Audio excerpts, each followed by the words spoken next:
A situação de Israel realmente está muito indefinida, né?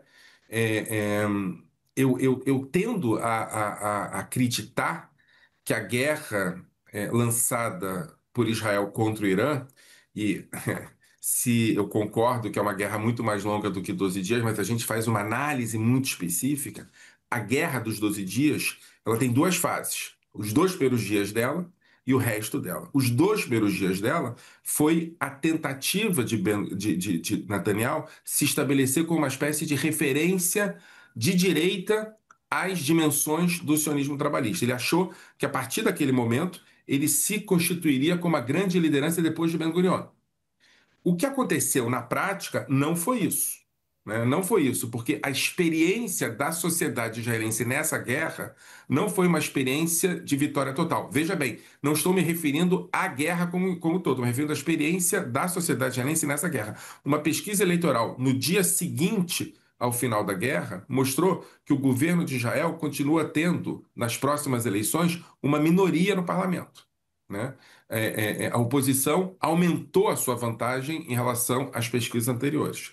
O que mostra que a instabilidade do governo Netanyahu se coloca agora num outro patamar, que já não é mais o patamar da possibilidade de acionar a guerra do Irã como uma possibilidade de se mostrar forte. Né? Então, o que a gente tem agora é uma tentativa, e o discurso de Netanyahu agora, né, na quinta-feira de manhã, mostra isso, uma tentativa de recolocar a questão dos acordos de Abraão, os acordos com os países árabes do Golfo, com o que ele chama de países sunitas moderados, no centro da agenda política. Né?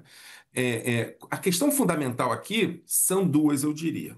A primeira questão é que Netanyahu consegue, colocando essas questões, efetivamente tirar a questão palestina da agenda, porque os acordos de Abraão superariam a demanda palestina por um território e fariam com que Israel fizesse acordo com países onde a questão palestina não é central na perspectiva de Netanyahu.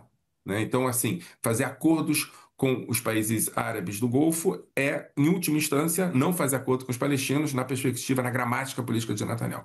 E a segunda questão fundamental é um avanço, e a política interna de Israel é importantíssima para entender as dimensões da política externa do Oriente Médio, um avanço na direção de se colocar mais uma vez como uma liderança, como uma referência. Netanyahu está sempre olhando nos espelhos dos trabalhistas, né? E se Ben-Gurion era a grande referência do vitorioso, a partir da liderança mais longeva como primeiro-ministro de Israel e efetivamente aquela que garantiu a vitória nos 6 dias, a segunda liderança era Rabin. E aí Netanyahu quer ir para as próximas eleições, que parece já começaram, né? A gente diz que quando o Netanyahu vai comer falafel na feira, é porque as eleições começaram, ele foi comer falafel na feira essa semana, ele quer ir para as outras eleições como que venceu o Irã e o que estende as mãos para os países árabes, não necessariamente para os vizinhos árabes, para a paz. Ou seja, Netanyahu está querendo estabelecer uma arquitetura política interna que garanta, a partir da política externa, uma vitória